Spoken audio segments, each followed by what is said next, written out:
کشف اور الہام فرماتا ہے وہ امت کے خاص افراد کے ساتھ خاص ہے کشف اور الہام، اور جو منام ہے، خواب ہے، اور جو ہے وہ اچھا خواب ہے، یہ امت کے تمام افراد کو شامل ہے۔ اور یہاں یہ بات بھی یاد رہے کہ صحیح بخاری کی 6987 نمبر حدیث ہے، نبی پاک صلی اللہ علیہ وآلہ وسلم نے ارشاد فرمایا کہ رؤیا المؤمن جزء من 46 جزء من النبوہ، مومن کا خواب وہ نبوت کے 46 اجزاء میں سے ایک جز ہے، 46 اجزاء میں سے ایک جز ہے، نبوت میں سے کچھ باقی نہیں ہے، الا المبشرات، مگر مبشرات باقی ہیں۔ اور مبشرات کیا؟ وہ خواب۔ اب یہ جو خواب نبوت میں سے باقی ہے، یہ خواب کیا ہے؟ صحیح بخاری کی 6987 نمبر حدیث بیان کرتی ہے کہ یہ نبوت کے 46 اجزاء میں سے ایک جز ہے۔ اب دیکھیں یہاں فرق سمجھیں، ایک خواب نبی کو آ رہا ہے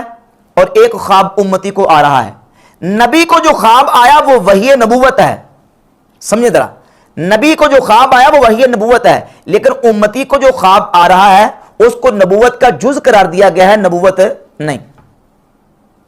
دیکھیں ابراہیم علیہ السلام کو خواب آیا اور کہا انی ارا فی المنام انی اذبحک فانظر ماذا تری، اے بیٹا میں خواب دیکھتا ہوں کہ میں خواب میں تجھے ذبح کرتا ہوں، تو دیکھو تم کیا کہتے ہو۔ اب جناب ابراہیم علیہ السلام کا یہ خواب وحی الہی تھا، اور صحیح بخاری میں 6982 نمبر حدیث ہے، سیدہ عائشہ ام المؤمنین رضی اللہ تعالیٰ عنہ فرماتی ہیں اول ما بدی بہ رسول اللہ صلی اللہ علیہ وآلہ وسلم من الوحی الرؤیا الصادقہ، رسول اللہ صلی اللہ علیہ وآلہ وسلم کی ذات اقدس پر سب سے پہلے وحی کا آغاز سچے خوابوں سے ہوا۔ حضور پر سب سے پہلے جب وحی آئی تو وحی کا آغاز کس سے ہوا؟ سچے خوابوں سے، اور سچے خواب کو نبوت کا جز قرار دیا گیا 6987 نمبر حدیث میں۔ ابراہیم علیہ السلام کو خواب آیا تو وہ وحی نبوت ہے، لیکن امتی کو خواب آئے تو وہ وحی نبوت نہیں ہے، البتہ صحیح بخاری کی 6987 نمبر حدیث اس کو نبوت کا جز قرار دے رہی ہے، باوجود اس کے کہ وہ نبوت کا جز قرار دیا گیا ہے، وہ نبوت نہیں ہے۔ جب نبوت کا جز قرار دیے جانے کے باوجود وہ خواب نبوت نہیں بن سکتا تو کشف اور الہام امتی کا اور حضور کے کلمہ پڑھنے والے کا اس کو بھی نبوت قرار نہیں دیا جا سکتا۔ جب وہ نبوت نہیں ہے تو پھر وہ ختم نبوت کے اینٹی اور مخالف بھی نہیں ہے۔ جس طرح سابقہ امتوں کے اولیاء کو الہام اور کشف ہوا اور اس الہام اور کشف کی بنیاد پر وہ نبی نہیں تھے، وہ رسول نہیں تھے، ان کو الہام ہی رکھا گیا، کشف ہی رکھا گیا، وہ نبی نہیں بن سکے، تو اس امت کے افراد کو کشف اور الہام ہوگا تو ان کو بھی اس کو بھی نبوت قرار دے کے ختم نبوت کے مخالف قرار نہیں دیا جا سکتا۔ اس کو ختم نبوت کے اینٹی اور مخالف قرار دے کے کشف اور الہام کو ماننے والوں کو ختم نبوت کا ڈاکو قرار دینا، یہ مرزا جیلمی کی اور جوید احمد غامدی کی وہ سازش ہے جس کے ذریعے یہ مسلمانوں کا مقدمہ قادیانیوں کے خلاف نرم کرنے کی اور کمزور کرنے کی کوشش